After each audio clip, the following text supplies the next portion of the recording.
This video was recorded on the Sapphire Pulse RX 570.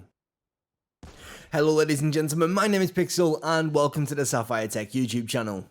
You know, one of my most frequently asked questions recently is, can you play Fortnite competitively on a graphics card like the RX 570?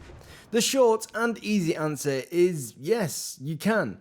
This video was recorded on the Sapphire Pulse RX 570 at 1080p with everything set to low other than the resolution scale, which we kept at 100%. Now, I just want to say in my defense, I have not played this game in quite a long time, so please do excuse the subpar gameplay.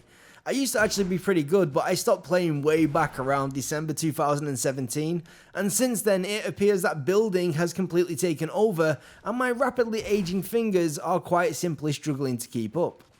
That said, I did manage to pick up quite a few kills as a low ground warrior, so it's not all bad.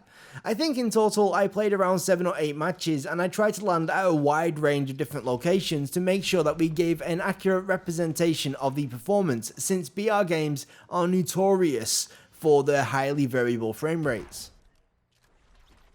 What you may have noticed is that whenever we see dips below the 200 FPS mark, our GPU was also falling below 100% usage. This indicates that we most likely have a bottleneck in the system that is not caused by the graphics card, meaning that we could likely swap out the RX 570 for even a Radeon 7 in these areas and end up with very similar performance. The reason I bring this up is for total transparency. The system that we are running on right now is pretty solid with an overclocked CPU at 4.6 GHz and 32GB of high-speed memory. This basically proves that sub 200 FPS on Fortnite using minimum settings at 1080p, the Sapphire Pulse RX 570 is not the limiting factor, which is both a good and a bad thing.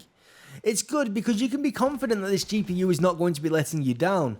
The problem is it makes it very difficult for me to say confidently what kind of performance you could expect on your own systems, especially in terms of minimum frame rates. So the TLDR here is that the Sapphire Pulse RX 570 is able to deliver a rock solid 120 FPS plus experience at 1080p while using minimum settings, providing that you've got the CPU and memory that can keep up. Now, since we are targeting such high frame rates, we are obviously going to want to be running the game on a high refresh rate monitor.